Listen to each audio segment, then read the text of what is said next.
Selamat malam, selamat bergabung kembali dalam Forbes Metro TV. Ya, selamat malam. Ya, ini adalah forum rembuk solusi dan permasalahan bisnis dengan para stakeholder bisnis nasional. Ini berkaitan dengan banjir yang masih menjadi isu dan topik hangat di Indonesia, bukan hanya di Jakarta. Maka malam ini kita mengangkat masalah itu.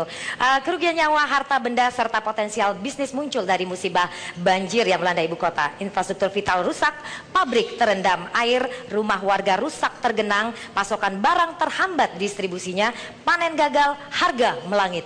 Iya Maria, dan daftar kerugian itu semakin panjang pemirsa. Di ujung semua ini salah satu yang menjadi masalah utama adalah masalah infrastruktur yang katanya terlambat untuk mengejar pertumbuhan ekonomi.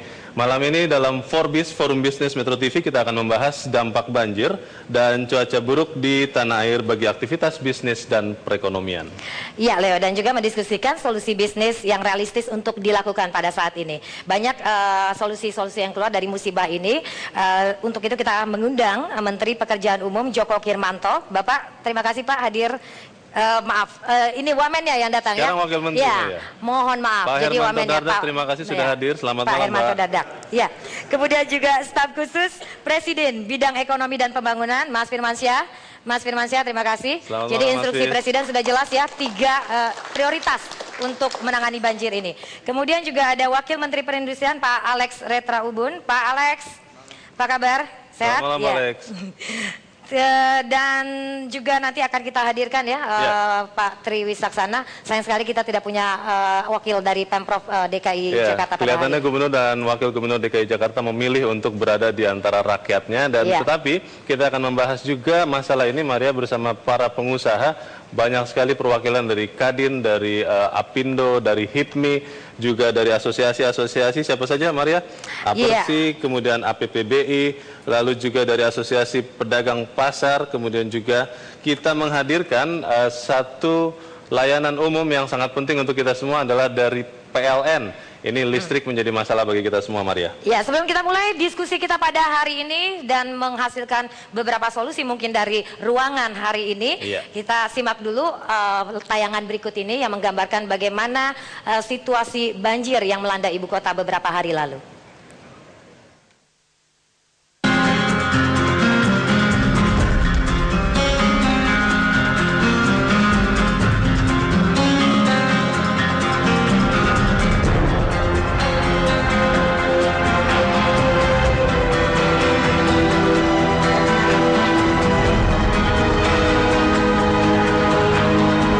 Distribusi kita yang paling kena, bahan baku kita, ekspor kita punya kiriman barang itu paling kena.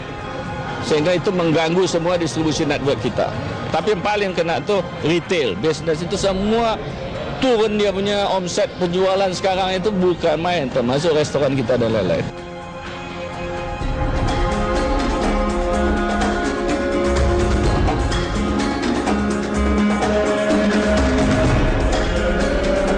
Karena sehari itu diperkirakan 300 miliar kerugian daripada sektor usaha. Memang yang menjadi masalah sekarang adalah pemerintah ini nggak punya early warning terhadap bencana, termasuk bencana banjir yang terjadi 5 tahunan. Seharusnya sekarang ini kalau kita lihat kenapa kerugiannya besar, karena nggak ada early warning, jadi orang nggak tahu kan. Jadi kerugian baik masyarakat maupun dunia usaha gitu loh.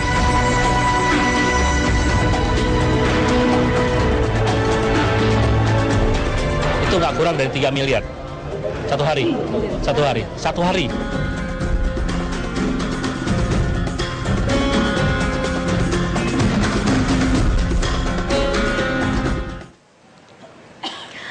Iya. Ya pemirsa, itulah dampak kerugian yang sejauh ini bisa kita hitung sama-sama Maria ya. Dan memang kita khawatirkan kerugian ini tidak berhenti di sini karena menurut BMKG banjir mungkin masih akan bisa terjadi lagi di akhir bulan ini. Ini belum puncaknya ya. Betul, seiring dengan kenaikan banjir rob ya. Dan kita ingin tahu sebetulnya. Leo, saya belum memperkenalkan juga ada dari Ray. Pak Sitio Meharso dan teman-temannya. Selamat malam Mbak. Ini tadi sapa semua nih satu-satu. Pak Ben dari HKTI juga, selamat malam, Selamat Bang malam, Ben, Bang dan Ben. teman-teman. Ya, ini yang masalah distribusi, banyak buah sayur ini busuk Betul. di jalan, nggak bisa masuk ke Jakarta. Betul Baik, kita sekali. akan segera memulai ya diskusi pada hari ini, Leo. Ya, kita malam ini ingin tahu dulu sebetulnya apakah memang kerugian yang diderita oleh para pengusaha seperti yang tadi disampaikan di dalam filler sebesar itu akan lebih besar atau apa. Tapi mungkin Maria, saya ingin juga kita sama-sama mengetahui sebetulnya pemerintah, dalam hal ini Presiden, apa arahannya kepada kita semua untuk mengatasi banjir ini? Saya ingin bertanya ke Mas Firmansyah. Mas Fis, sebetulnya apakah memang pemerintah pusat benar-benar tanggap terhadap masalah ini atau kadang-kadang kaget-kagetan begitu? Bagaimana Mas? Jawabannya sangat tanggap. Kita juga sudah memiliki Badan Nasional Penanggulangan Bencana BNPB. Ya. Kemudian juga sudah ada Badan Penanggulangan Bencana Daerah juga. Terkait dengan apa yang terjadi baru-baru ini di Jakarta, Presiden sudah melakukan 2 kali sidak. Pertama tanggal 17 Januari, kemudian yang kedua tanggal 20 Januari. Dan seperti kita ketahui bersama, tanggal 20 Januari Presiden bersama beberapa menteri langsung memutuskan, dan juga ada Gubernur DKI pada saat itu memutuskan apa yang harus segera dilakukan. Yeah. Dan pada saat itu juga diambil keputusan tentang percepatan penyelesaian bencana banjir di Jakarta yang tidak hanya bersifat ad hoc tetapi juga bersifat strategis. Pada tanggal 20, Presiden sudah mengambil keputusan untuk mengalokasikan sekitar 2 triliun anggaran untuk beberapa proyek prioritas. Yang pertama, sodetan Kali Ciliwung ke Kanal Banjir Timur, sekitar 500 miliar. Kemudian juga ada alokasi anggaran 300 miliar untuk penyediaan MCK yang sekarang ini sangat dibutuhkan oleh pengungsi. Kemudian yang ketiga, normalisasi Kali Ciliwung, karena seperti kita ketahui bahwa di bantaran Kali Ciliwung sangat padat penduduk dan itu harus dinormalisasi kembali. Akhirnya direlokasi itu nanti Mas? Iya, tentunya ini akan berkoordinasi dengan Gubernur DKI dan Pemda DKI. Ada wilayah-wilayah yang memang menjadi tanggung jawab pemerintah pusat, tetapi juga ada tugas dan kewenangan yang ada di Pemda DKI Jakarta. Dan memang arahan Presiden sangat jelas dan sangat tegas bahwa kita harus segera mengutamakan korban banjir terlebih dahulu. Karena sekarang ini sejumlah ancaman penyakit dan juga yang akan kita diskusikan malam hari ini, kerugian ekonomi, kerugian infrastruktur juga harus segera kita selesaikan. Hitungan ekonomisnya bagaimana Pak Mas Firman sejauh ini? Apakah sudah bisa dikalkulasi sementara? Ya, memang sedang dikalkulasi. Kalau misalnya tahun 2007 Bappenas menghitung kerugian banjir pada saat itu sekitar 6 triliun. Saat ini memang masih sedang dihitung. Ada yang menyampaikan 15 triliun, ada sampai 20 triliun. Pak Jokowi bilang 20 triliun ya? Iya. Tetapi pada intinya adalah tadi itu instruksi Presiden korban banjir untuk mencegah eskalasi bencana kemanusiaan yang lebih luas. Maka Presiden sudah menginstruksikan ke segenap, tidak hanya Kementerian Pekerjaan Umum, tidak hanya BNPB, tetapi juga Kementerian Sosial, Kementerian Kesehatan, termasuk juga himbauan kepada masyarakat luas untuk saling gotong royong untuk membantu. Mas Fir, ini dari instruksi Presiden tadi jelas ada 2 tadi yang infrastruktur ya, bikin sodetan, normalisasi bantaran kali dan lain-lain. Nah ini dan sudah diinstruksikan kepada Kementerian PU. Nah, coba kita tanya ini Pak Wamennya. Pak Wamen, bagaimana instruksi ini harus cepat diselenggarakan? Ya, kita tentunya sekarang ini menyiapkan ya. Tadi sudah disampaikan Pak Fir tadi. Yang pertama tentunya kita mempercepat untuk menormalisasi tadi Sungai Ciliwung. Tapi kita memahami ya, Sungai Ciliwung ini panjangnya 130 km, lebih dari 250 ribu orang yang tinggal di bantarannya. Jadi memang ini masalah sosial, dan untuk itu maka salah satunya yang tadi, yang sudetan tadi, untuk membypass sambil kita melakukan normalisasi air yang paling strategis, paling kritis, mungkin mulai dari Bidara Cina, kemudian masuk ke Kampung Melayu. Jadi di hulunya tadi langsung dibuang pada saat banjir 5-10 tahun, masuk ke banjir Kanal Timur yang memang kapasitasnya masih ada, bisa 300-400 meter kubik per detik, paling enggak di sana 60 meter kubik yang bisa dialirkan menuju banjir Kanal Timur. Nah, untuk itu ini memang harus dilakukan seperti terowongan bawah tanah di sepanjang Otista itu, Otista, Motong ke arah timur. Tapi samping itu ya Mbak Maria, kita juga meneruskan program kita dalam banjir Kanal Timur. Kita sudah mencoba, sudah selesai sekarang ini. Beberapa lokasi sudah terlihat menurun banjirnya secara signifikan, ya seperti Cipinang, kemudian di Kelapa Gading dan lain-lain. Itu akibat sodetan-sodetan tadi ya Pak? Ya, di samping itu yang ke barat kita juga tingkatkan kapasitasnya. Salah satunya kita akan mengganti pintu di Manggarai maupun pintu di Menambah ya, Manggarai maupun Karet. Dan pada waktu yang tahun ini juga kita akan melakukan normalisasi Sungai Pesanggerahan, yang kemarin juga ada beberapa yang di sana genangan. Kemudian Sungai Angke dan juga hulunya Sunter. Jadi ini kita lakukan juga tahun ini, di samping melalui pengerukan beberapa sungai menuju ke utara ya, yang seperti Cideng dan lain-lain. Itu tadi yang normalisasi bagaimana Pak? Yang normalisasi itu? Yang ada normalisasi Sungai Ciliwung sejauh ini memang kita menghadapi juga ya beberapa kesulitan memindahkan masyarakat. Kita mencoba untuk membangun rusun di sana, masyarakat pindah ke sana, tapi ini masih berproses. Paling tidak di segmen yang terjadi banjir tadi itu lebarnya tinggal 10 meter. Padahal mestinya kita akan membuat itu 50 meter gitu, yang memang normalnya untuk kapasitas debit yang ada di situ. Pak Hermanto, maaf, saya ingin tahu Pak soal anggarannya. Ini kan ada yang bilang mau masuk ke dalam anggaran 2013, tapi ada juga yang mengatakan belum tentu. Ini bagaimana Pak? Yang tadi Pak Fir sudah menyampaikan akan ada anggaran yang dua tadi ya, 2 triliun itu. Dua triliun tadi. Paling enggak dua pekerjaan yang utama adalah terkait banjir untuk Sungai Ciliwung maupun sudetan tadi. Tapi sekali lagi yang lain yang tadi kami sampaikan anggarannya memang sudah ada di 2013.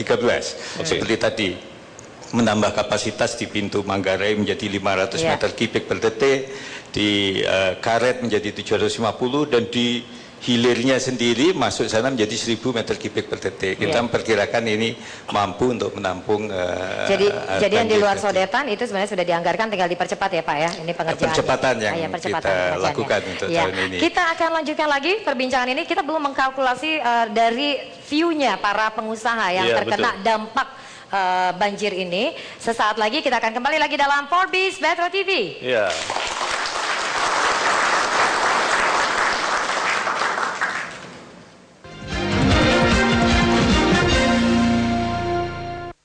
Ya, sudah masih di Forbes Metro TV.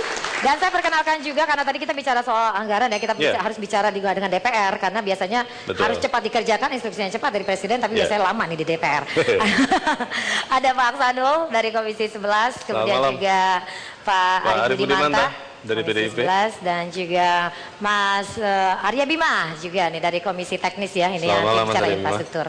Ya, Leo, mungkin tadi kita langsung ke pengusaha dulu nih, kita tanya saya ingin tahu sebenarnya para pengusaha ini seperti apa. Di dekat saya ada Apindo, Pak Suryadi ya Pak.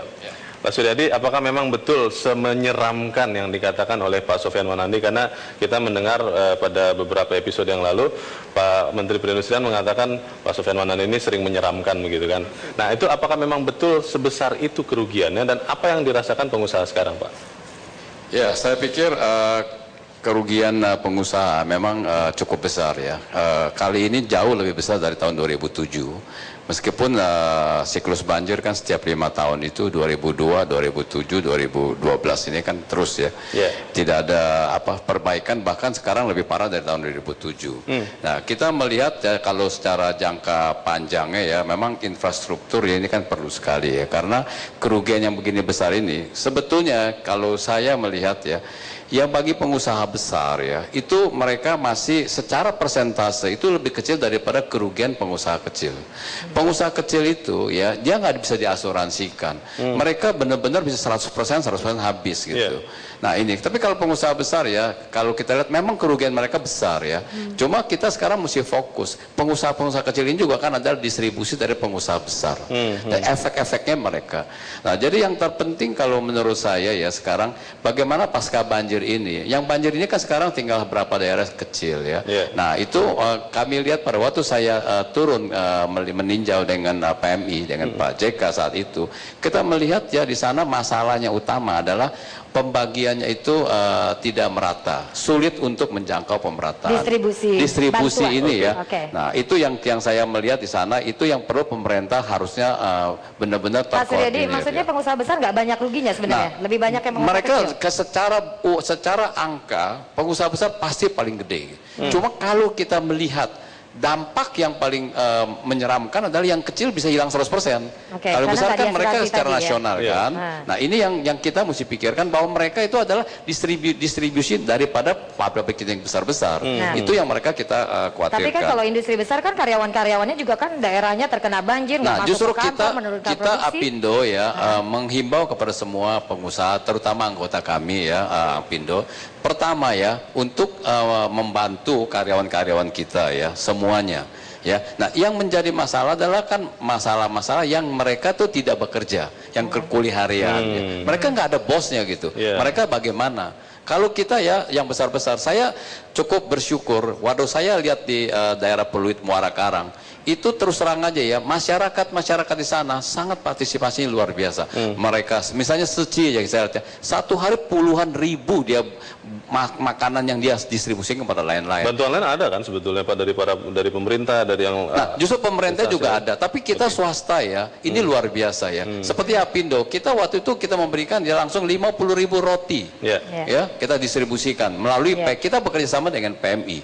Jadi kita pengusaha ini benar-benar concern ya untuk masalah ini. Tapi ada penurunan produksi ya Pak ya? Pasti ada penurunan produksi. Nah, tapi yang terpenting bagi pengusaha sebetulnya, kerugian ini adalah kerugian. Tapi kita nggak mau ini banjir terulang lagi gitu. Nah ini yang sangat terpenting. Wamen nah itu kita nggak mau terulang. Kalau bisa udahlah tahun ini tahun yang terakhir lah gitu ya. Banjir gitu ya. Selanjutnya iya kita mesti meminta lah ya.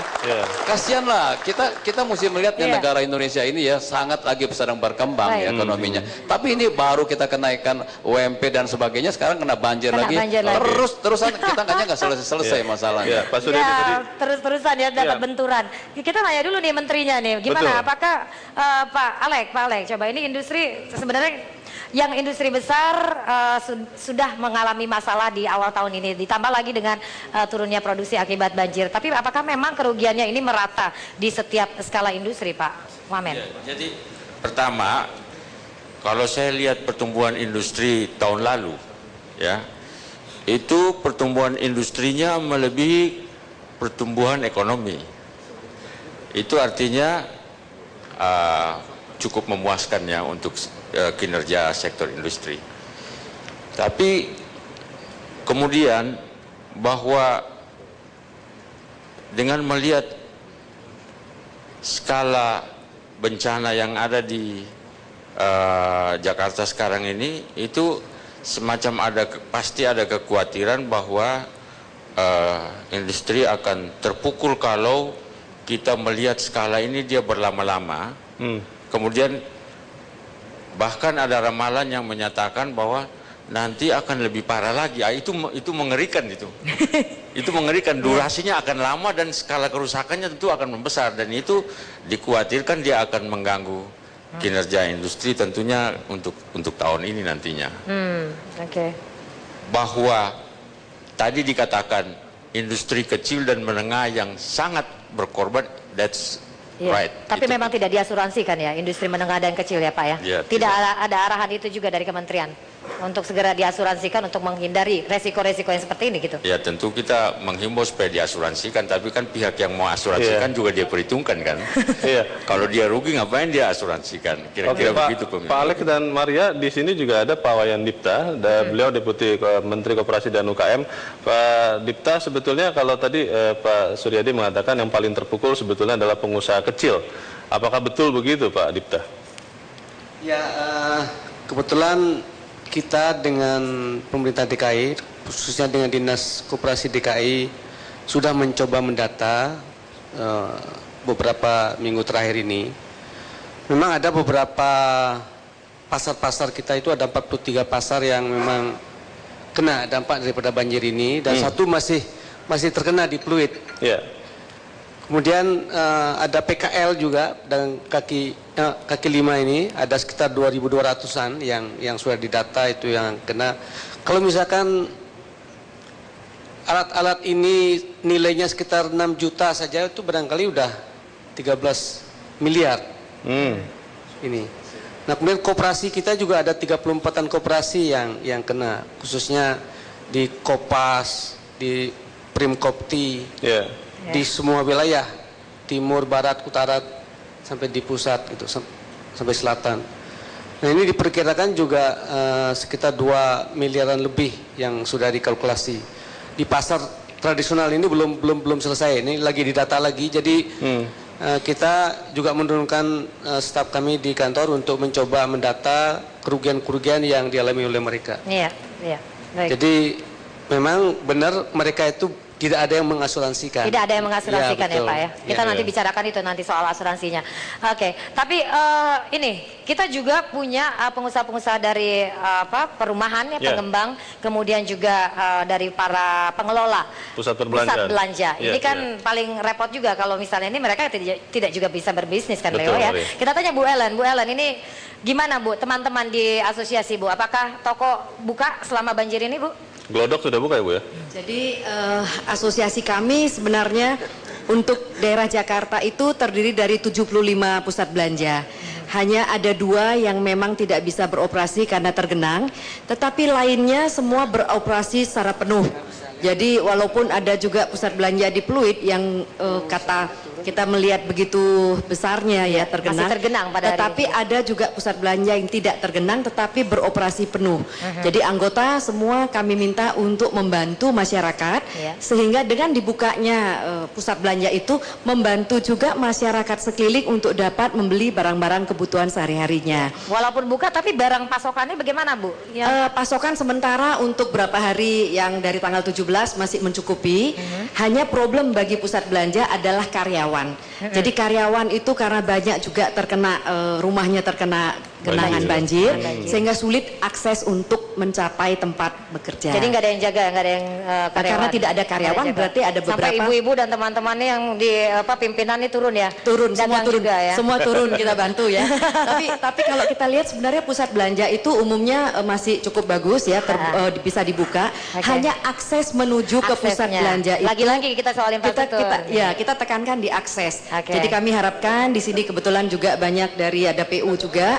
Itu akses-akses yang tergenang itu bagaimana caranya bisa juga dipikirkan ke depannya sehingga ekonomi juga tetap bisa berjalan dengan baik ya. Tadi bicara soal karyawan, terus sudah itu juga buru-buru di pabrik yang rumahnya tergenang. Ini kan masalahnya mereka masih di daerah-daerah yang memang beresiko banjir ya Leo ya. Nah ini tadi kita akan tanya ya ke para pengembang kita nih, apakah memang dengan adanya bencana ini, saya mau ke Ray dulu ya. Pak Setio mana Pak Setio? Oke. Jadi dengan adanya bencana ini apakah masih akan mempromosikan ini rumah-rumah yang di daerah seperti itu Pak? Satu hari lagi harga naik gitu Pak? Terima kasih Maria. Jadi begini, ada beberapa titik-titik banjir yang sebetulnya tidak diliput oleh media. Dan itu yang menyebabkan tadi asosiasi perbelanjaan kerepotan karena karyawannya tidak ada. Itu tidak jauh dari pusat kota, yaitu di Jati Asih. Itu ketinggiannya sampai atap. Di mana Pak itu? Jati Asih. Jati Asih, oke. Karena jebolnya tanggul juga. Citarum ya Pak? Ya, yang diliputkan daerah Pluit, kemudian Muara Karang dan sebagainya, dan mereka mendapatkan bantuan yang demikian besar. Tapi saudara-saudara kita yang di Jati Asih dan sekitarnya itu tidak. Bahkan di Kerawang pun juga terjadi banjir besar, tidak terjadi. Padahal di sana kebanyakan bekerja di Jakarta. Ini yang menyebabkan tadi asosiasi perbelanjaan juga mengeluh mengenai karyawannya. Karyawan gak masuk, rumah kejauhan. Makanya ke depan harusnya kita tidak boleh saling menyalahkan lagi. Kita cari solusi apa yang terbaik. Jadi Bapak disalahkan sama ini Bu Ellen ya? Oh bukan. Disalahkan sama Maria juga. Bapak kan? sih bikin rumah jauh-jauh sih gitu. Enggak, disalahkan sama Maria juga bahwa ini penyebabnya pengembang. Jadi ini tidak benar. Kami adalah pengisi dari lembaran kertas kosong yang sudah ditentukan oleh pemerintah karena sudah ada undang-undang tata ruang, ada kuning, ada hijau, dan dengan undang-undang itu dan undang-undang PKP nomor 1 tahun 2011 itu ada hukuman pidana dan perdatanya baik bagi regulator maupun kami yang melaksanakan. Sehingga saya berharap diskusi ini juga bisa memberikan solusi apa yang akan kita kerjakan setelah ini. Bukan cuma pemerintah sebetulnya, tapi perlu juga DPR memberikan sosialisasi pada masyarakat.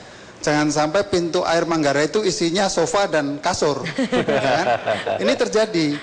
Kasihan Pak Jokowi dan Pak Ahok di sana untuk menyelesaikan masalah ini. Ini yang harus kita pikirkan bersama. Saya pikir itu. Iya. Baik, kita akan lanjutkan lagi nanti perbincangan ini di dalam Forbis, Forum Bisnis Metro TV. Sesaat lagi. Iya.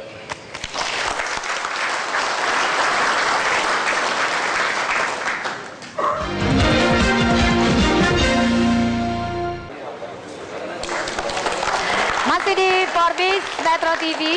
Dan kita masih membicarakan ekonomi yang tergerus akibat ekonomi Jakarta yang tergerus banjir ya. Iya Maria. Ya, dan tadi kita bicara soal infrastruktur ya, banyak keluhan soal infrastruktur dan juga soal tadi dikeluhkan oleh Kemen PU dari Kementerian PU.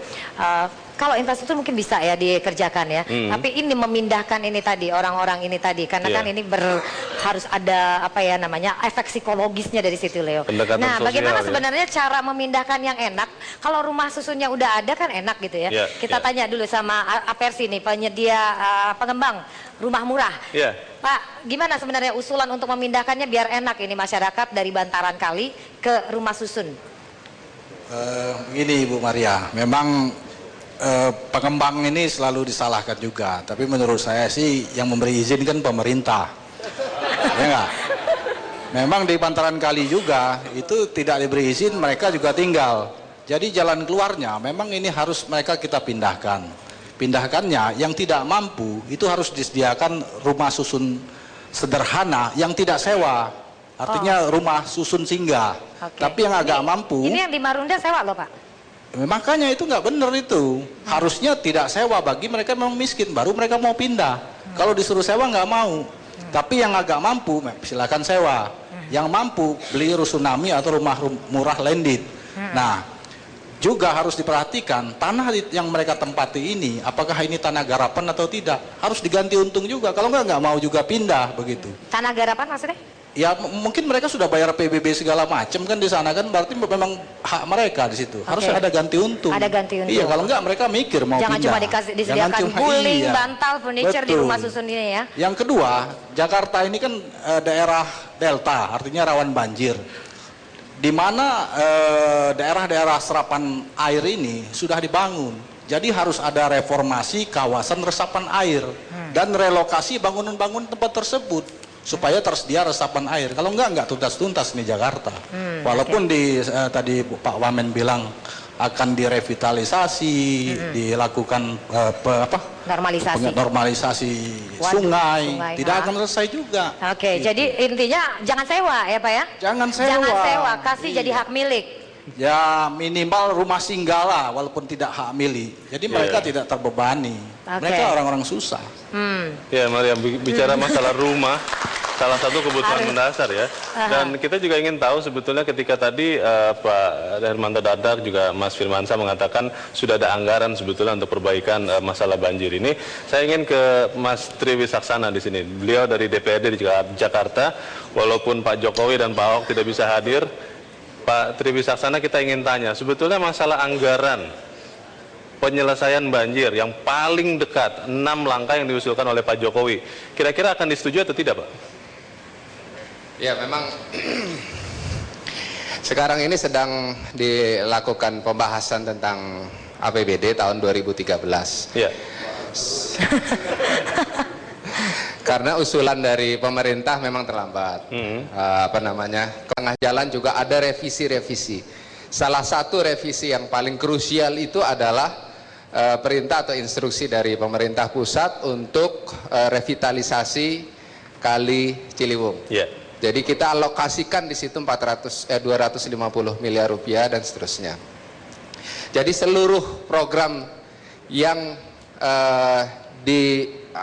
dimungkinkan untuk menyelesaikan program permasalahan banjir di ibu kota ini pasti akan kita. Itu kapan Mas Tri Wisaksana disetujui ya? Karena ini kebutuhannya kan sangat mendesak. Sesuai dengan kesepakatan hari Senin besok, Mas, tanggal 28 Januari. APBD-nya segera dong ketok palu, Mas Tri. Iya, Senin. Siap ya. Jangan minta pemerintah pusat terus, Pak. Ini sudah turun semua pemerintah pusat, Pak. Insya Allah. Oke. Iya. Ini janjinya. Itu janji dari DPRD, Maria. Kita akan pegang terus karena ini disampaikan di depan publik tentunya. Tapi saya ingin tahu sebetulnya untuk para pengusaha di sini ada dari kawasan industri, Pak Sani. Pak, sebetulnya apakah memang banjir yang terjadi beberapa saat ini sampai sekarang mungkin di daerah Pluit itu benar-benar merugikan para pengusaha di kawasan industri? Ya, jadi sebetulnya gini, kalau yang terjadi banyak mengalami gangguan akibat banjir khususnya bagi industrinya itu adalah industri-industri yang memang keberadaannya secara sporadis di daerah-daerah zona industri, bukan kawasan industri. Jadi di daerah Jatake dan sebagainya yang sebetulnya itu menyangkut masalah tata ruang wilayah itu harusnya sudah direlokasikan ke dalam kawasan industri. Karena kalau kawasan industri memang direncanakan, dikembangkan dan dikelola secara baik ya, di mana memang sistem saluran utamanya sudah menghitung sampai resiko banjir 50 sampai 100 tahun.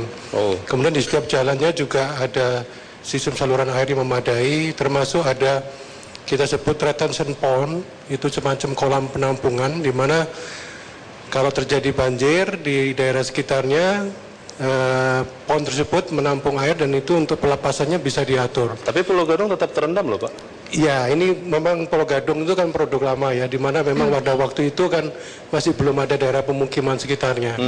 Jadi ya mungkin Cakung juga ya. Tapi kalau kawasan-kawasan yang memang sudah dikembangkan secara baik, khususnya di koridor Jakarta Cikampek, itu praktis semuanya aman. Gitu. Nah, jadi kawasan industri sekarang udah dikepung oleh kawasan pemukiman gitu ya, oleh teman-temannya. Iya, khususnya di daerah-daerah zona-zona industri, betul.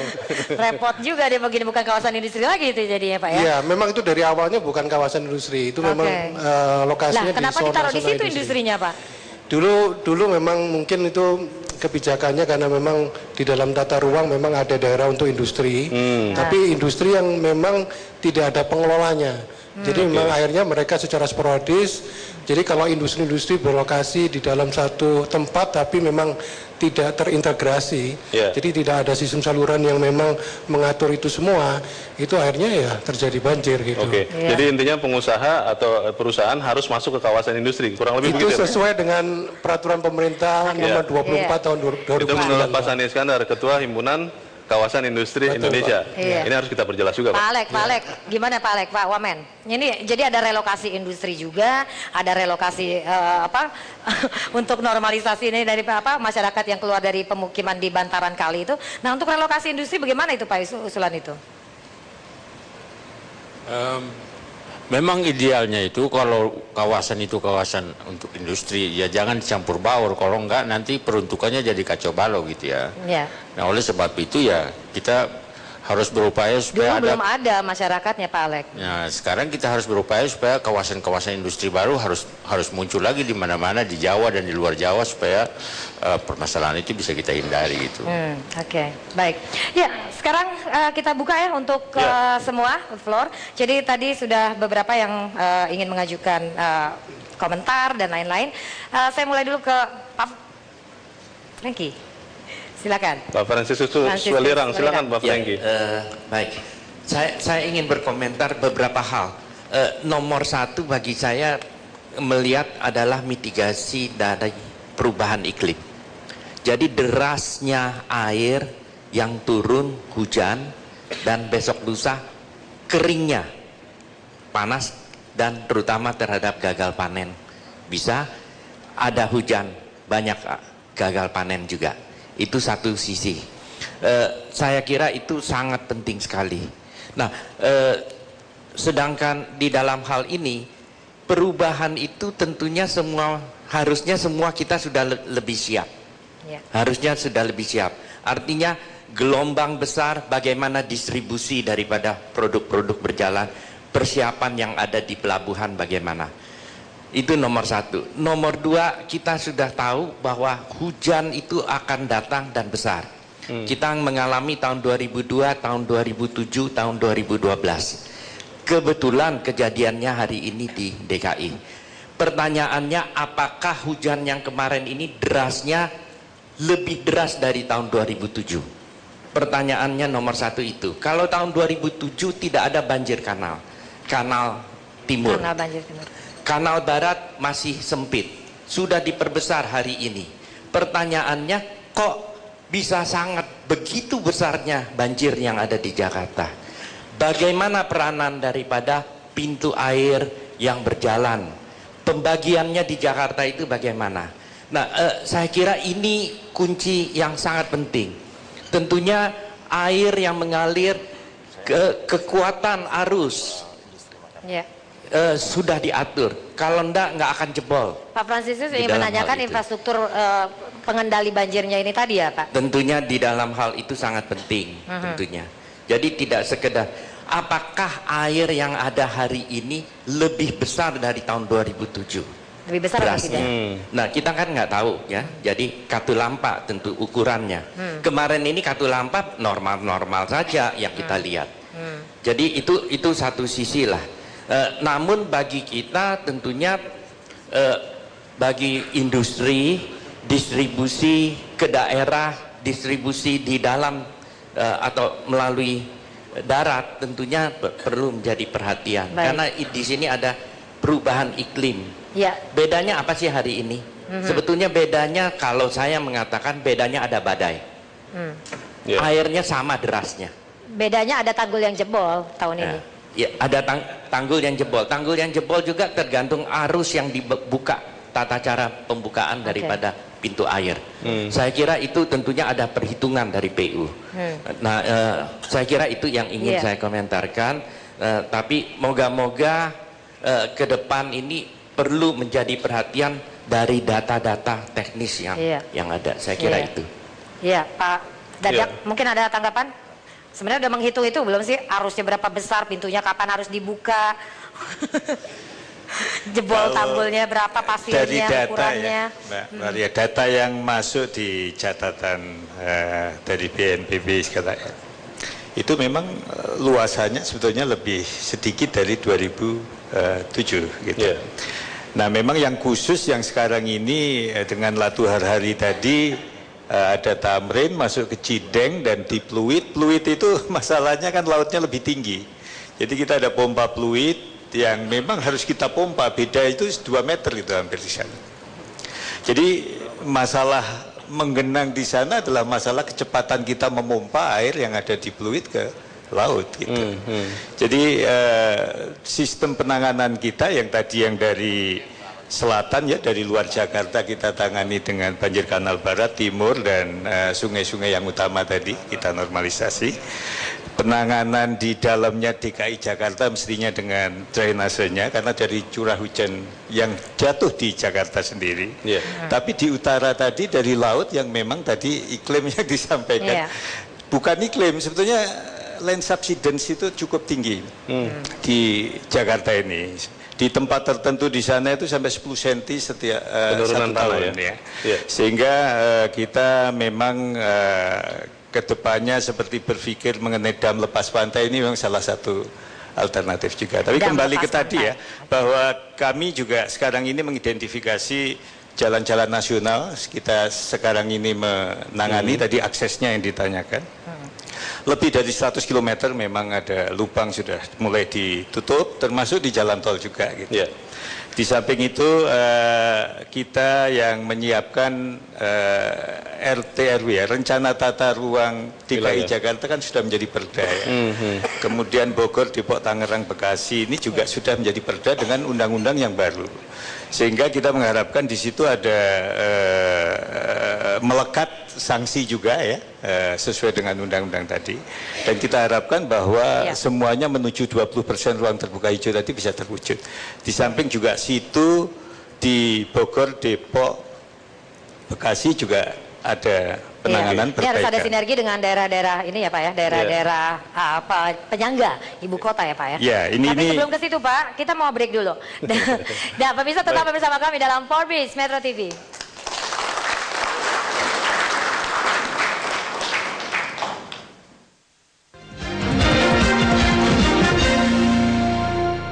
Ya, terima kasih pemirsa, Anda masih bersama kami dalam Forbes Forum Bisnis. Ini adalah episode ketiga dan pada malam ini kami membicarakan soal dampak banjir yang menggerus ekonomi Jakarta ya Maria. Betul. Dan tadi sempat disebutkan soal infrastruktur, sebenarnya nggak ada bedanya. Intensitas hujannya mungkin lebih sedikit dibandingkan 2007, tapi kenapa dampaknya kok begitu besar di tahun 2013 ini? Ibu Ellen, mungkin ada tanggapan Bu Ellen? Menanggapi apa yang disampaikan Bapak Wamen PU tadi, mengenai terutama kita melihat di TV setiap hari, ini fluid menjadi sorotan. Kenapa tempat lain sudah kering sedangkan fluid masih tergenang dan turunnya begitu lama? Ada di fluid ya Bu ya? Ya, ada masih di fluid. Tergenang? Kebetulan mall kami tidak sama sekali kena, tetapi lingkungan di sana banyak sekali ya.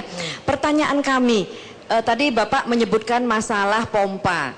Kami sendiri hari Minggu yang lalu beserta Bapak Wali Kota Jakarta Utara kebetulan melakukan survei ke rumah pompa dan juga ke Muara Baru ya. Dan itu benar-benar sangat memprihatinkan. Yang kami lihat bahwa pompa yang dimiliki 12 itu 9 dalam keadaan rusak.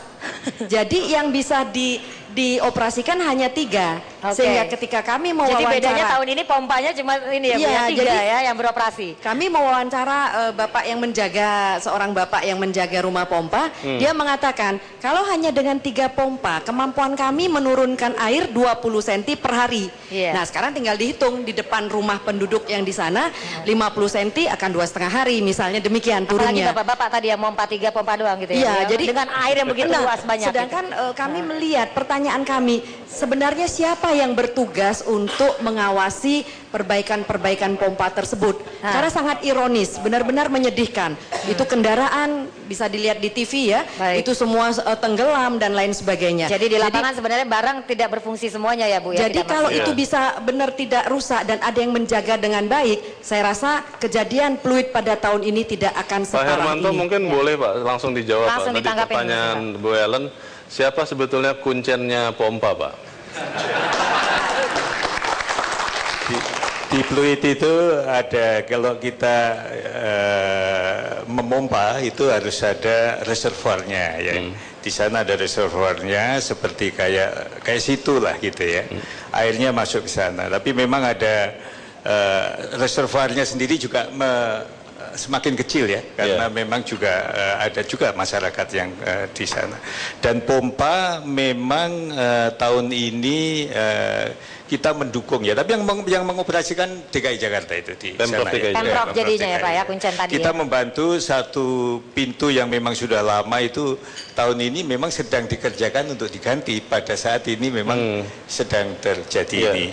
Tapi kami sudah mengirim 8 pompa sebetulnya ya yang ada dan mendukung dengan beberapa lagi yang memang mengupayakan untuk mempercepat untuk memompa air tadi ya ke laut yang memang lautnya lebih tinggi. Ini permasalahan tersendiri ya, nanti harus kita pikirkan. Semakin lama karena land subsidence tadi, air tanah dalam diambil dari Jakarta ini semakin tinggi tadi. Jadi ini mungkin untuk nanti juga salah satu penanganan yang kita harus lakukan ke depan. Pak Hermanto dan Maria, ini kita selama ini sepanjang saat ini kita bertanya terus ke Pak Hermanto, padahal di sini ada penguasa hajat hidup kita semua. Perusahaan listrik negara, ada Pak Ngurah Adnyana, Direktur Operasional Jawa Bali. Kita melihat Pak Adnyana, bagaimana PLTGU Muara Karang sempat tidak beroperasi 2 pembangkitnya.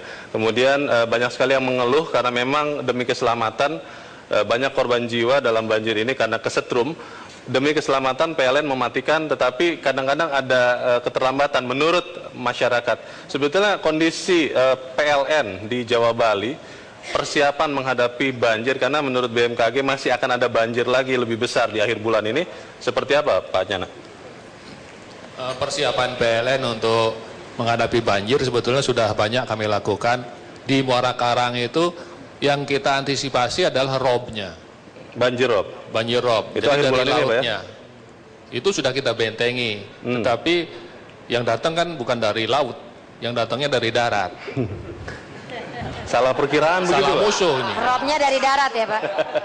Padahal di PLTGU-nya itu sendiri kita sudah lapisi dengan dua lapis proteksi. Satu di dalam PLTGU-nya sendiri itu sudah ada tembok sebesar setinggi 70 cm lah untuk melindungi aksesoris dari pembangkit itu sendiri.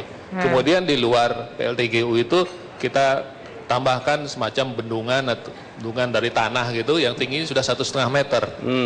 Sehingga kalaupun di fluid itu misalkan ada air setinggi 1 meter masih bisa terlindungi. Tapi ini kan lebih dari 1 meter, 1,5 meter. Jadi limpas juga dia. Masalahnya berarti apa Pak Adnyana? Masalahnya air yang datang itu terlalu besar. Masa kita menyalahkan air ini Pak Adnyana? Ini agak terlalu besar air itu. Karena kita sudah tinggikan dengan 1,5 meter lewat juga. Dan sebelumnya nggak pernah terjadi. Jadi PLTGU itu nggak pernah kebanjiran seperti itu. Mungkin lokasi PLTGU-nya itu kali Pak ya? Perlu pindah juga, relokasi juga Pak? Waduh, repot nih kalau banjir bikin relokasi semua ya Pak? Nggak mungkin. Nggak mungkin ya pembangkit dipindahkan ya? Kalau di sisi gardu-gardu di pelanggan-pelanggan itu kita sudah naikkan, ada 500 gardu yang kita tinggikan. Tapi kena juga. Karena airnya lebih tinggi daripada sebelum-sebelumnya. Oke, kita ke anggota DPR dulu nih. Dari tadi belum bicara, soalnya ini bicara anggaran ini. Pak Aksanul mungkin atau Pak Saleh Husin dulu. Pak Saleh Husin dulu, nanti disambung Pak Aksanul. Makasih Mbak Maria. Jadi anggaran untuk Dirjen Sumber Daya Air itu cukup besar. Untuk tahun 2013 itu ada sekitar 19 triliun lebih. Tapi khusus untuk penanganan di DKI normalisasi itu ada sekitar 3 triliun. Nah sekarang ini kan ada wacana daripada pemerintah yaitu membuat sodetan.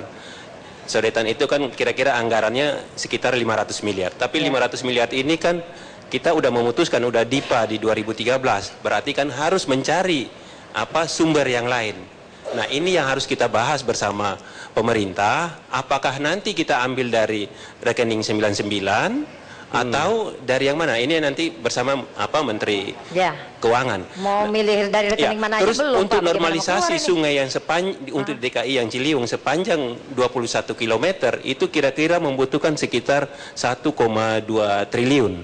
Itu udah jelas mau diambil dari rekening mana dan sudah pasti akan keluar. Justru itu. Nah ini yang harus kita bicarakan, karena anggaran 2013 kan udah udah diketok. Banjir mau tinggi lagi nih tanggal 27 ini, sementara mau bicara lagi. Nah, maka itu salah satu adalah bagaimana kita untuk crash program dulu untuk mengatasi jangan sampai terjadi masyarakat menjadi lebih susah. Pak Saleh Husin tahan dulu, dan Maria, bapak-bapak, ibu-ibu, kita akan ikuti jeda dahulu, dan pemirsa tetaplah bersama kami.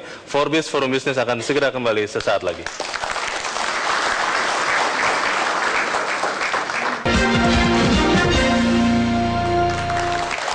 Ya, pemirsa, terima kasih Anda masih bersama kami dalam Forbes Forum Bisnis ya. Maria, tadi kita mendengarkan penjelasan yang agak menyedihkan kalau saya bilang Pak, dari Pak Adnyana, kenapa perkiraan air datang dari laut sudah dibendung, tetapi ternyata air datang dari langit, begitu kan.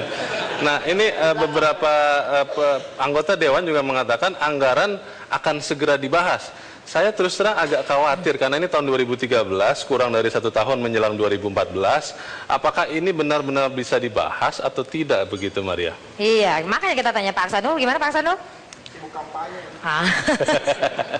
Ya, sebenarnya saya tidak ingin bicara spesifik mengenai DKI, tapi daerah manapun yang mengalami bencana, itu kepala daerah itu, Maria atau Mas Leo, harus berani mengambil suatu sikap atau suatu keputusan, walaupun anggaran itu masih belum disetujui. Ini kita pernah bicara hal ini juga dengan BPK, bahwa untuk tindakan-tindakan yang dilakukan oleh pemerintah daerah demi kepentingan rakyatnya, dia mengalokasikan itu dan berani mengambil anggaran yang memang belum dianggarkan. Karena ini hanya masalah sistem, halal. Itu ya, BPK itu bisa memahami dan KPK juga waktu itu memberikan suatu statement. BPK, ya? Jadi maksud saya begini, harus ada yang berani dalam hal ini karena begini. Saya kalau misalnya di suatu daerah, dijamin, Pak.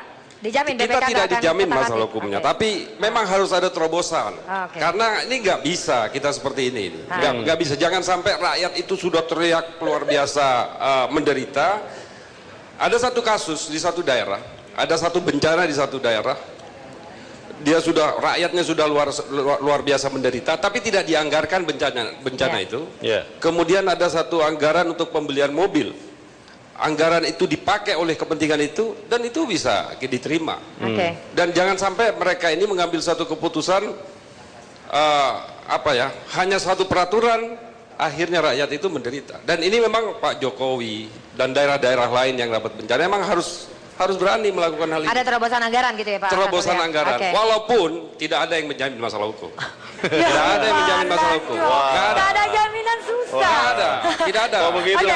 Hukum tidak bisa dijamin. Tapi maksud saya, hal yang bersifat kemanusiaan itu harus berani melakukan terobosan. Jadi memang repotnya, ya tidak ada jaminan. Mas Arief, mungkin tanggapin langsung Mas Arief Budimanta. Jadi yang pertama ya, tahun 2012 itu ada 4.291 kejadian banjir di seluruh Indonesia. Jadi Jakarta itu salah satunya saja begitu ya. Sejak abad ke-17 kita udah mengetahui ketika Batavia itu pertama kali dibuat, 40% wilayah DKI itu berada di bawah permukaan laut. Seperti Amsterdam gitu ya? Ya, seperti di Amsterdam. Makanya kemudian dibangun banyak banjir kanal dan lain sebagainya. Tapi ini saya lihat proses perencanaan kita lupa melakukan proses internalisasi. Jadi dianggap ini seperti di daratan pegunungan gitu, bukan di dekat laut gitu ya. Itu yang pertama. Kemudian yang kedua, kalau kita berbicara mengenai banjir ini kan kemudian ada persoalan tanggap darurat, kemudian ada jangka menengah, ada jangka panjang. Kalau tanggap darurat, terutama untuk kejadian-kejadian yang terjadi di wilayah Indonesia lainnya, misalnya sebenarnya di kita dengan pemerintah itu ada dana alokasi khusus untuk penanggulangan bencana. Persoalan anggarannya jaminan ada. tadi, Mas Arief, persoalan jaminan? Anggarannya ada, di 2013 itu juga udah ada, begitu. Jadi itu tinggal sebenarnya dipakai. Tapi persoalannya, ini persoalannya di kita, persoalan administrasi keuangan kita ini kadang lambat, gitu loh. Jadi anggarannya sudah diputus. Per 1 Januari harusnya uangnya ada. Kadang atas di terlalu daerah. lama itu Mas. Tetapi itu di daerah belum tentu ada uangnya. Padahal sudah ditetapkan dana alokasi khusus untuk anggaran bencana di daerah, kabupaten, kota maupun di provinsi dalam bentuk dana alokasi khusus. Tetapi belum ditransfer. Ini juga jadi soal sehingga kemudian penanggulangan darurat menjadi lambat. Misalnya terjadi di wilayah beberapa longsor misalnya ataupun banjir bandang yang terjadi di wilayah Jawa Barat, Cianjur dan sebagainya begitu. Ini terjadi lambat karena memang dananya belum ditransfer oleh termasuk pusat. yang ini, yang di Jakarta ini termasuk ini juga termasuk juga persoalan yang seperti yang di Jakarta. Jadi persoalan administrasi keuangan, percepatan juga harus bisa selesai gitu ya. Nah kemudian yang terakhir yang ingin saya katakan bahwa pemerintah udah bagus ya, dia punya satu kebijakan untuk RPJM ke depan tuh yang disebut dengan pro environment. Tetapi bagaimana terobosannya jadi Mas Arief? Nah, tetapi kalau kita lihat rencana kerja pemerintah ini evaluasi bagi kita semua ya. Sejak tahun 2009 sampai dengan sekarang, kalau pro environment, maka kemudian rancangan APBD, APBN itu harusnya udah mengarah kepada green budgeting. Begitu ya, Prof. ya. Tetapi ini belum terlihat sampai ke sana. Gitu. Nah, ini yang kemudian memang harus kita perbaiki ke depan. Termasuk misalnya menginternalisasi persoalan-persoalan lingkungan ini menjadi soal yang serius ketika kita melalui proses penganggaran. Tadi sudah dikatakan begitu, Prof. Saya ingin memberikan kesempatan bagi Prof. untuk menjawab, tetapi selepas jeda berikut ini. Iya, kita jeda lagi ya. Tahan dulu, Prof. Oke, tetaplah bersama kami di Forbes Metro TV. Iya.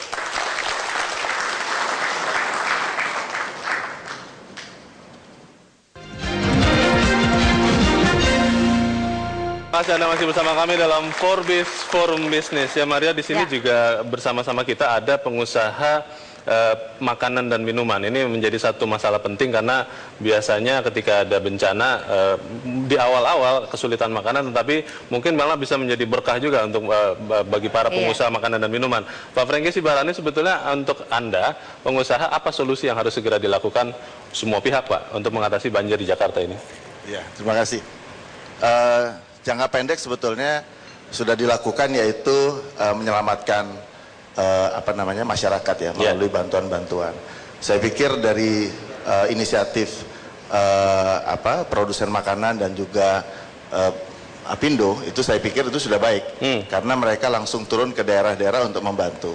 Nah, tetapi kalau kita lihat sebetulnya masalah yang sekarang dihadapi adalah bagaimana tadi sudah diangkat oleh Pak Suryadi bahwa UKM ya. Dalam deteksi kami itu memang problemnya adalah mereka yang bermodalkan di bawah 5 juta.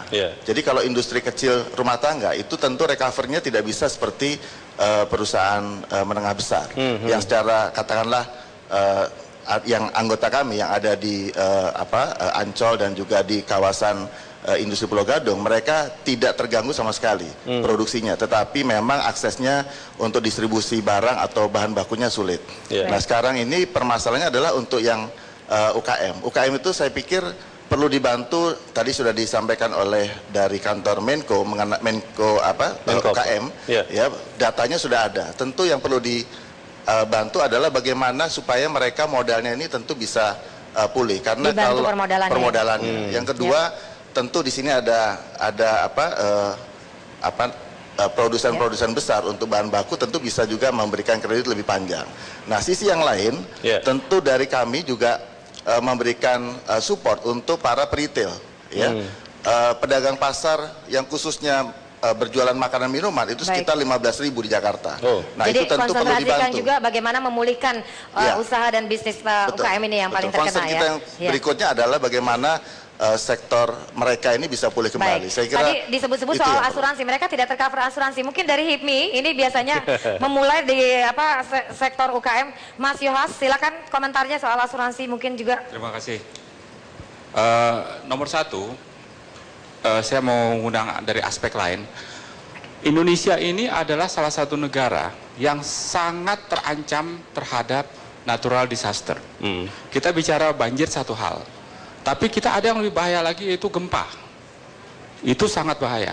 Nah, seharusnya kita bisa meminimalisasi tingkat kerugian dari para yang terkena bencana ini dengan mewajibkan asuransi. Asuransi itu sekarang ini belum diwajibkan sehingga mendapatkan angka yang tidak terlalu murah. Tapi saat telah diwajibkan, maka terjadi equilibrium. Nanti beban pengusaha naik lagi, Mas. Seharusnya tidak sebesar itu. Jadi ada premi khusus ya untuk UKM ya. Ini yang dari kami, saya rasa yang sangat penting. Usulannya itu ya. Baik, dari HKTI saya mau minta Bang Ben, silakan Bang Ben, ada kendala nggak ini soal logistik dan suplai bahan pokok? Ya, terima kasih Maria. Saya hanya mengikuti diskusi ini, menarik dalam arti sebenarnya bahwa kita sadar betul bahwa bencana ini di daerah khususnya di Indonesia inilah ya, kelihatannya selalu kebagian tiap tahun, tiada tahun berlewat tanpa bencana. Kalau tidak gempa, ya banjir terus kekeringan dan selalu membawa penderitaan kemanusiaan ya. Nah persoalannya ini kesiapan kita ini, terutama yang memerintah kan gitu kan. Pemerintah ini bagaimana siap dan kecepatan untuk melakukan mitigasi tadi ini. Jadi nggak siap ya Bang Ben, pemerintah saat ini? Saya mengurangi penderitaan ini harusnya tergantung pada kesiapan itu. Kalau bencana ini susah dihindarkan, harus dihadapi. Nah yang kedua, saya melihat seringnya bencana ini, terutama korbannya itu orang kecil. Yeah. Kalau kita bicara petani, maka bencana banjir, kekeringan, gempa, ini cenderung ini gagal panen kan. Kalau sampai infrastruktur juga nggak bagus, sampai rusak, produksi sebesar apapun di lokal begitu itu untuk membawa keluar dari situ kan udah susah juga. Ya, jadi harga pun pasti jatuh, siapa yang mau datang membeli. Jadi karena orang kecil selalu yang menjadi lebih menderita dari semua bencana ini, menurut saya solusinya selalu pada kesiapan. Nah ini kawan-kawan di DPR memang bisa mendorong supaya pemerintah ini lebih siap. Tapi proses, saya setuju, proses penganggaran, terutama pencairan keuangan juga, ya selalu terlambat. Ya, mungkin bulan-bulan begini ini yang ada peti cash. Ya orang mau ke daerah, mau kemana menyelesaikan ini udah pinjam-pinjaman ini di kantor ini, urunan ini. Ya, jadi saya kira ini harus segera, menurut saya pemerintah ini, birokrasi seperti ini harus diatasi. Ya, itu yang penting. Baik, Bang Benny, kita langsung bertanya kepada Mas Arya Bima di sini, anggota Dewan, apakah memang berkomitmen sama-sama? Apakah benar-benar ingin menyelamatkan kemanusiaan karena banjir atau bencana lain, atau menggunakan politik anggaran untuk sandra menyandra? Bagaimana Mas Arya? Ya, saya akan komentar dulu mengenai banjirnya ya. Jadi banjir ini kan kalau alasan tentang besarnya volume air yang tumpah ke Jakarta itu urusan alam. Tapi banyak hal faktor yang sebenarnya kita tidak pernah jujur, sebab banjir ini masalah yang paling mendasar itu apa. Bahkan kita hindari. Ya. Oke, malam ini kita jujur, jadi apa? Ya kalau saya tegas dari kemarin katakan bahwa strategi pembangunan yang lebih berorientasi pada capital central development inilah yang berdampak pada kacau balaunya urusan banjir saat ini. Strategi pembangunan tidak diarahkan pada people center development, bukan untuk kepentingan rakyat, tapi lebih bagaimana orientasi capital menjadi suatu orientasi pembangunan Jakarta. Nah sekarang berani nggak kita buka sebenarnya siapa-siapa yang memberi kontribusi terhadap paling besar banjir di Jakarta ini, dan kemungkinan kelompok ini juga tidak mendapat keuntungan atau tidak mendapatkan kerugian paling besar.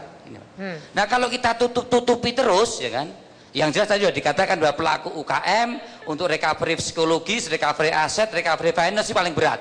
Ya, untuk kelompok-kelompok kapital besar cukup dengan asuransi ya kan. Tapi belum tentu penyebab ini oleh UKM-UKM, jelas tidak. Ini adalah kelompok kapital yang orientasi pembangunnya lebih pada yang mana? Mereka yang lebih memanfaatkan. Ini ada semua pengusahanya di sini yang sering dialami.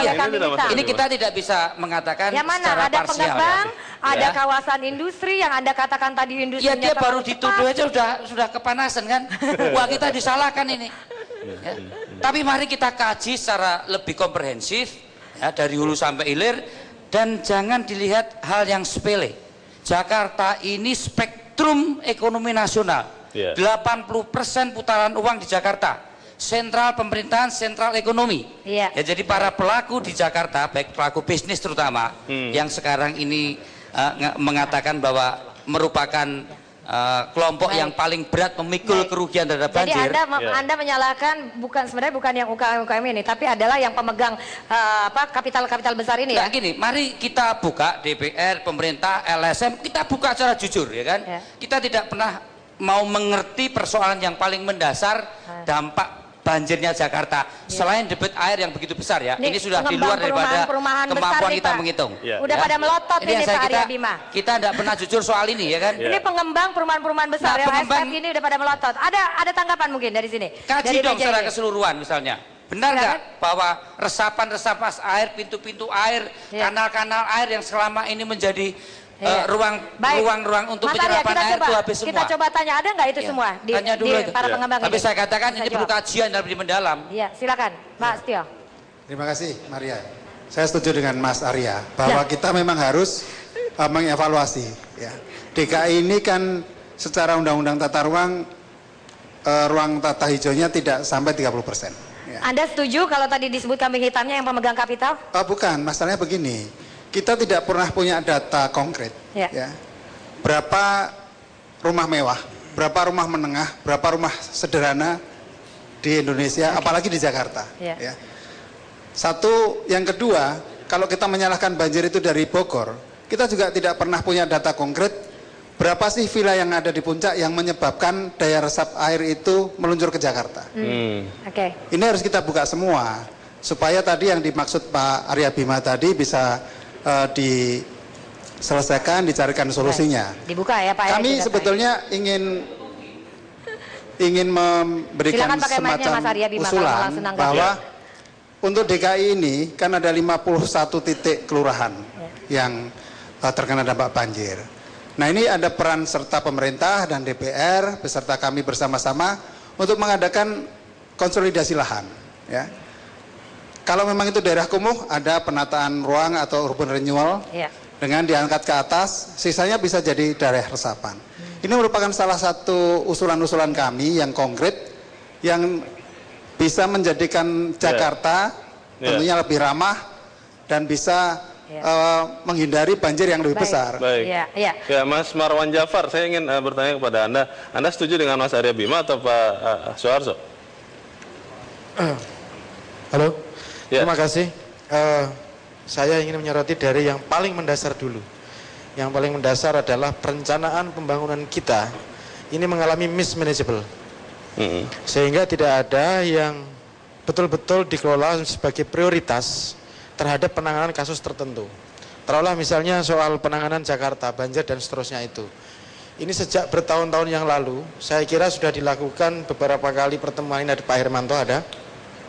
Pertemuan lintas gubernur sudah, pertemuan DPR dengan pemerintah juga sudah. Semua setuju dan sepakat untuk menyelesaikan masalah Jakarta ini dari sisi anggaran tidak ada masalah. Nah, persoalannya adalah memang sekali lagi bahwa perencanaan di negara ini, terutama ini Menteri Bappenas ini nggak pernah muncul, nggak pernah apa, nggak jelas semua ini.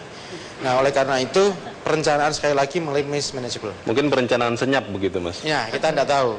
Yang kedua ini yang diwacanakan, saya termasuk yang sudah lama memberikan pemikiran bahwa Jakarta memang harus dipindah ibu kotanya ini, Republik ini. Waduh. Oleh karena itu tidak Tadi hanya belum selesai urusan menormalisasi memindahkan masyarakat di bantaran kali. Ini masalah industri mau pindah juga. Ini sangat complicated persoalannya, sangat ibu kotanya pindah sekalian. Ibu kota pindah. Bahkan zaman Bung Karno dulu, Orde Lama sudah memikirkan Jakarta harus pindah ke Palangkaraya. Zaman Pak Harto sudah dipikirkan Jakarta harus pindah ke Jonggol. Karena semua negara-negara di dunia yang kotanya sangat padat penduduk dan ekonominya juga berkembang pasti pindah. Tapi ada Washington, ada New York, ada Putrajaya, ada itu butuh Malaysia, diskusi yang ada, panjang, Pak. Itu butuh diskusi yang panjang. Amsterdam, ada yang penting Den Haag. anggaran dulu mungkin ya yang paling cepat yang harus didiskusikan. Saya kira Mbak Maria, soal anggaran bagi DPR no problem. Betul. Serius, ini ada teman-teman juga, ada pemerintah.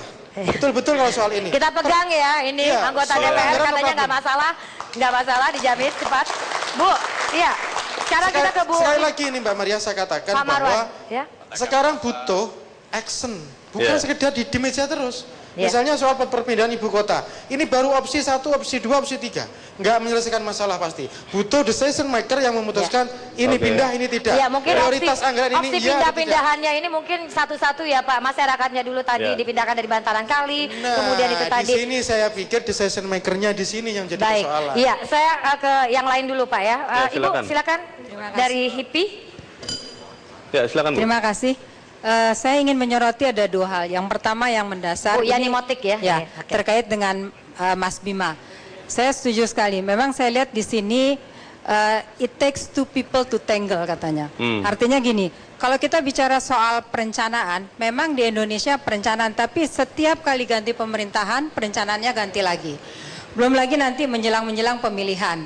Nah, perencanaan yang sudah begitu bagus, tahu-tahu di ujung-ujungnya nanti perubahan. Jadi wilayah resapan yang harusnya misalnya 30%, karena nanti dari pengembangnya atau dari pengusahanya, dari individunya, terus kerjasama dengan pemerintahnya akhirnya bisa menjadi 10%. Yeah. Nah itu daerah resapan misalnya, di puncak saja yang dulu bilangnya 400, kemudian isunya dihilangkan 200, sekarang balik lagi katanya konon kalau nggak salah sampai 600, sehingga resapannya hilang tinggal 20%. Itu di hulu. Ini persoalan yang mendasar. Saya kira ini persoalan tata kelola baik oleh pemerintah maupun oleh swasta sendiri. Jadi mulai hari ini kalau kita tidak ingin ke depan persoalan banjir muncul lagi, persoalan bencana muncul lagi, marilah sama-sama kita sepakati baik dari pemerintahnya, pengusahanya, masyarakatnya, untuk kita sama-sama taat terhadap peraturan kita sendiri yang kita buat, yang kita sepakati. Itu kata kuncinya ya Bu ya. Janji kita yang pertama. Yang kedua terkait dengan UKM. Saya kira tadi sudah dijelaskan banyak sekali korban-korban yang terkait dengan UKM. Baik. Saya kira diperlukan turun tangan dari pemerintah, misalnya saja itu KUR kredit usaha rakyat, tolong itu disalurkan secepatnya buat modal kembali supaya roda usaha UKM. Deputinya ada sebelah Ibu. Nanti kita ketika break, nanti silakan ngobrol-ngobrol Bu. Dan pemirsa tetaplah bersama kami. Forbis Forum Bisnis akan kami lanjutkan selepas jeda berikut ini.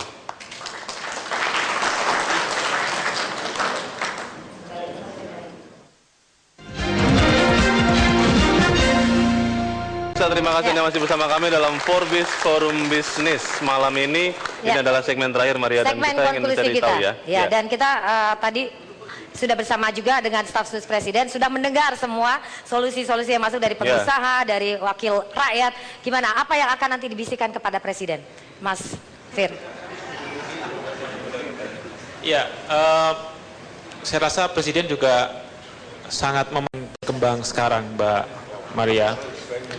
Saya masih ingat ketika Presiden berkunjung ke Gunung Pangrango.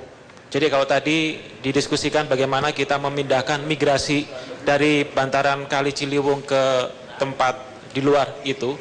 Di Gunung Pangrango ada hal yang menarik sebenarnya, karena banyak kasus banjir dan tanah longsor itu terjadi disebabkan karena di hulunya tidak bisa kita jaga.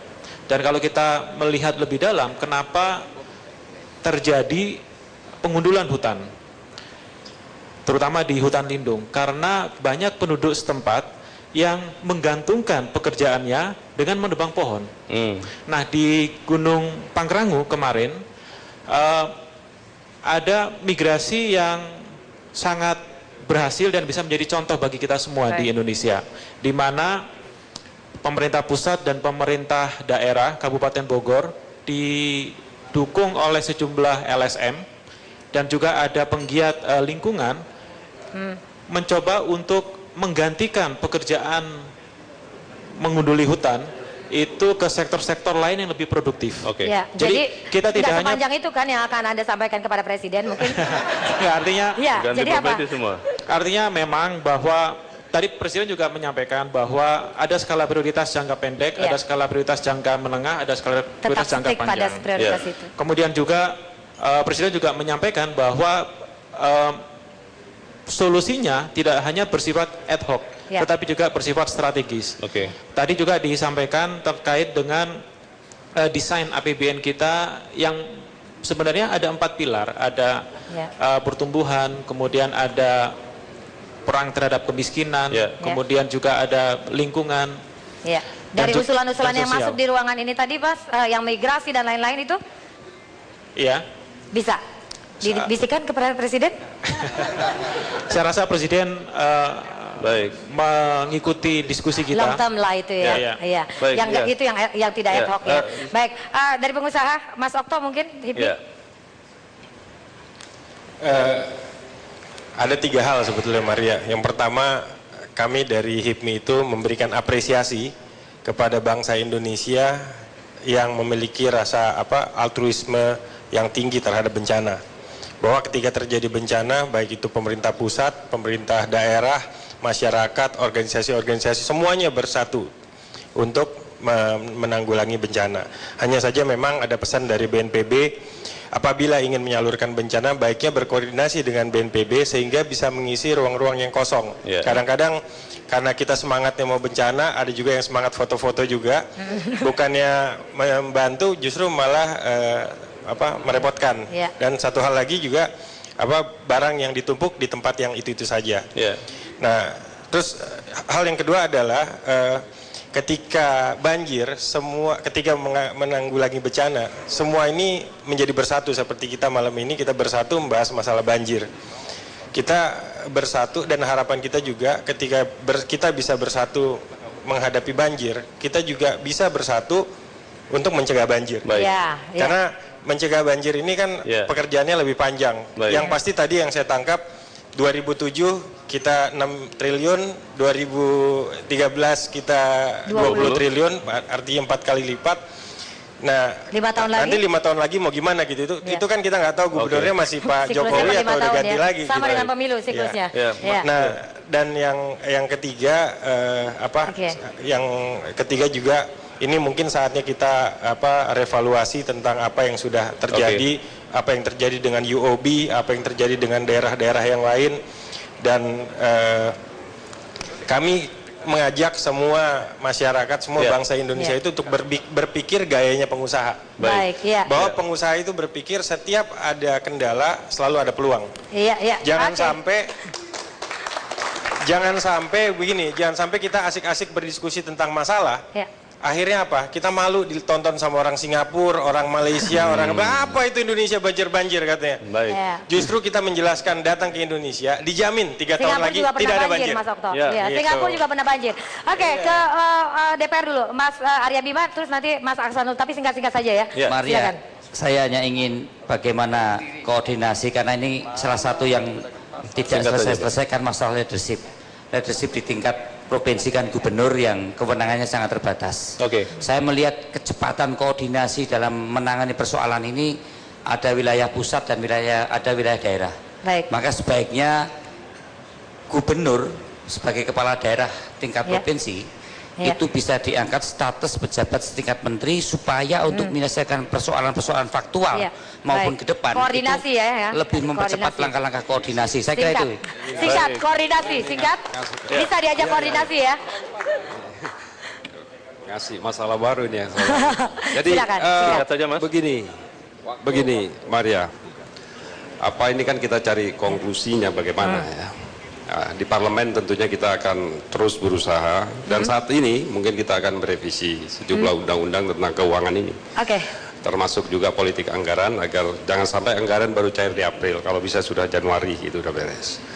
Semua dari ini untuk di Jakarta, ini pelajaran juga yang bagus buat provinsi, jadi kayak Surabaya, Bandung, Semarang, Medan, itu jangan sampai seperti Jakarta. Jadi dari saat ini sudah prepare untuk hal itu agar tidak terulang seperti di sini. Terima kasih Mas Hasanul Kossasi dan Maria. Kelihatannya kita masih butuh waktu sekitar 3 jam lagi, tapi sayang waktu kita terbatas dan kita memang tidak berpretensi untuk menyelesaikan masalah, tetapi minimal di tempat ini kita menghadirkan para pemangku kepentingan. Terobosan ya. Betul, untuk menghadirkan solusi bagi kebersamaan kita. Maria. Iya, dan terima kasih Anda sudah bersama kami sejak pukul 9.30 tadi.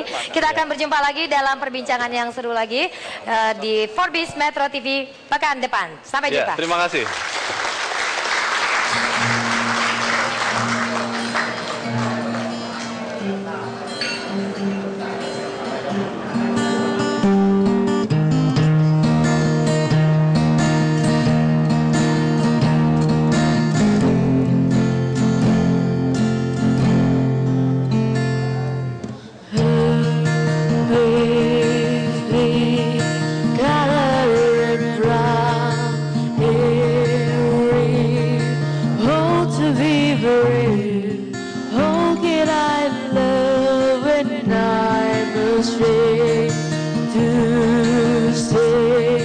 Watching you stay.